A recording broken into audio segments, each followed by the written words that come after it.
Hi Preschool, so I would like to read you a story today, and it is called Teddy's Easter Secret. Let's see what it's all about.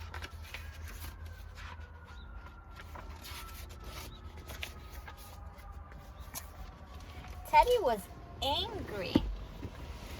Paul had left him behind in the sandbox. They had been playing together so nicely, they built a castle and dug a long tunnel.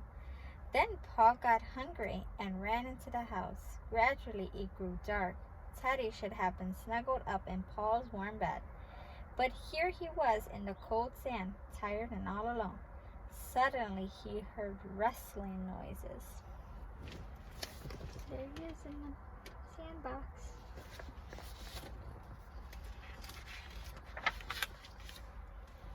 The sound came from the hen house. Carefully, Teddy peered over the rim of the sandbox. It might be a fox, he thought. But the hens were silent. The roosters didn't even crow. Their silence was more mysterious than the soft noises. Then Teddy saw something amazingly. A rabbit ran out of the hen house carrying a basket filled with eggs. What could a rabbit do with all those eggs? Teddy wondered.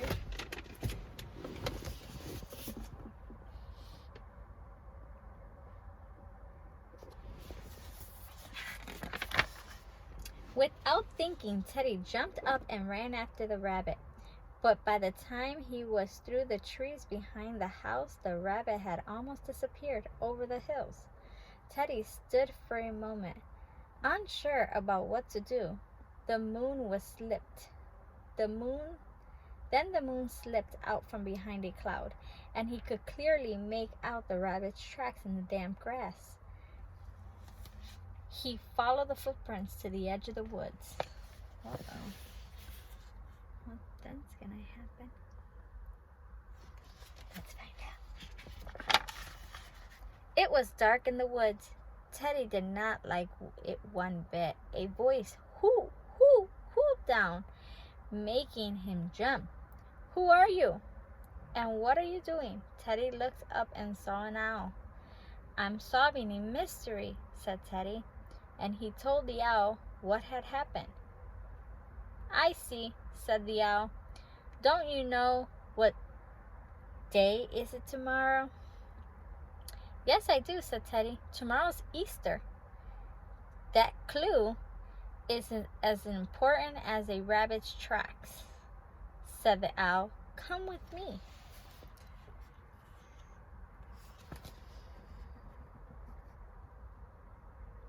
I'm telling him something. She brought Teddy to the top of the hill where they could see beyond the woods. Do you see the lone pine standing on the crest? asked Owl. If you follow the maple trees through the woods, they climb the hills into the pine. You will be well over your way. But when then? Asked Teddy. But what then? Asked Teddy. The owl just turned his head all the way around and whispered, It's a secret.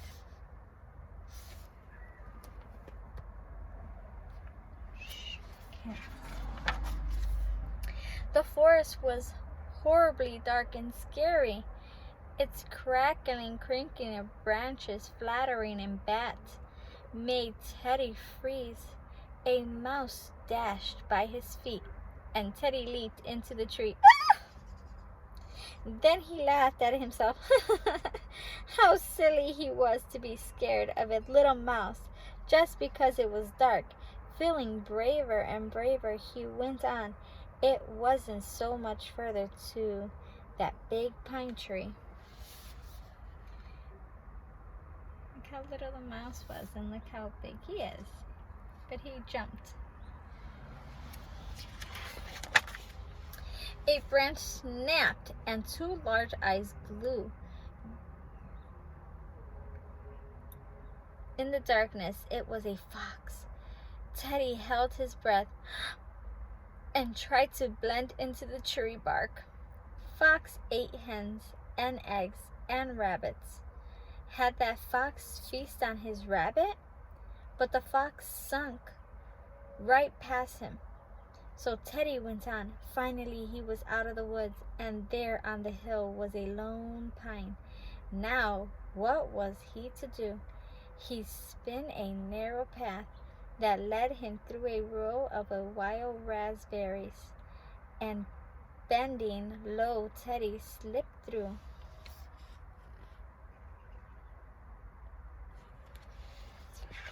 Happens. Before him lay an enchanted meadow filled with busy rabbit painting thousands of eggs. "Who are you? And what are you doing?"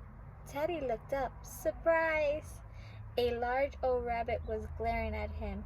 "I think I solved the mystery," Teddy said, smiling happily. "You must be—" "The Easter Bunny," said the old rabbit, still at a little grief. "I am Teddy. I'm ever so pleased to meet you. You see, I saw a small rabbit run away with our eggs, so I followed him here." "We'll have to be more careful," said the Easter Bunny.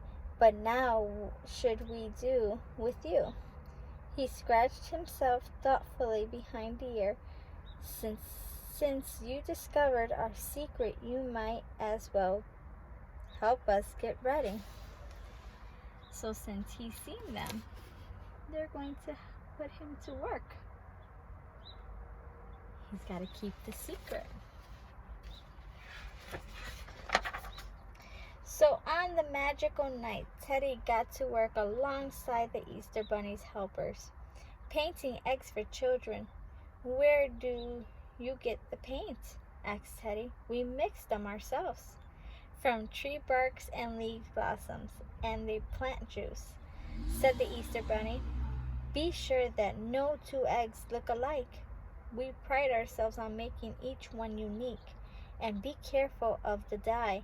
It doesn't wash out easily." Teddy promised to be careful, but soon he forgot. "Yikes! Watch out!" cried the little rabbit. Too late. Teddy had a thick blue splotch on his cheek.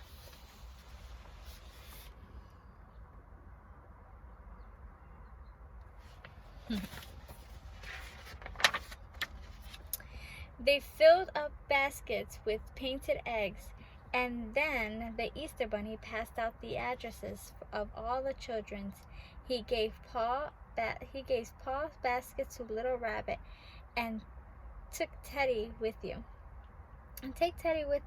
he said, so he doesn't get lost in the woods. Then the Easter Bunny took Teddy aside.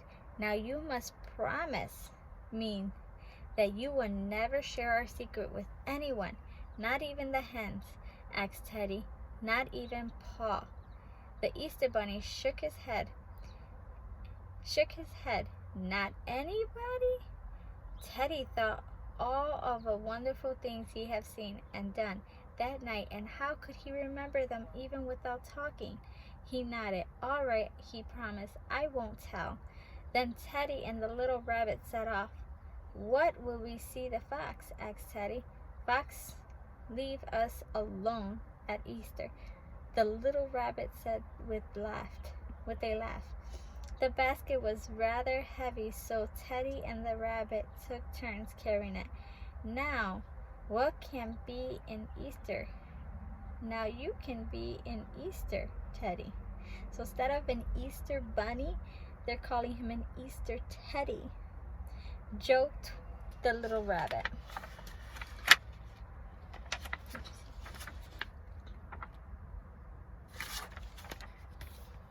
The sun was already coming up when they climbed up over the fence. "We have to hide the eggs well," said Teddy. "Pa is good at finding them." When they finished, the little rabbit waved goodbye and disappeared amongst the tree. So they started to hide the eggs.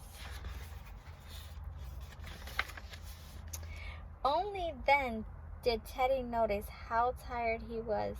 He had been out all night long. He cuddled up again in the corner of the sandbox and fell fast asleep. He slept until the sun had risen high into the sky. He was still sleeping when Paul took him in his arms and pretended to be asleep when Paul asked, "Teddy, how did you get the blue spot on your cheek?" Teddy wanted to tell Paul all about his adventures, but he had promised to keep the Easter Bunny secret. So he kept his eyes closed and snuggled deep into Paul's arms while Paul searches high and low to find his beautiful Easter eggs.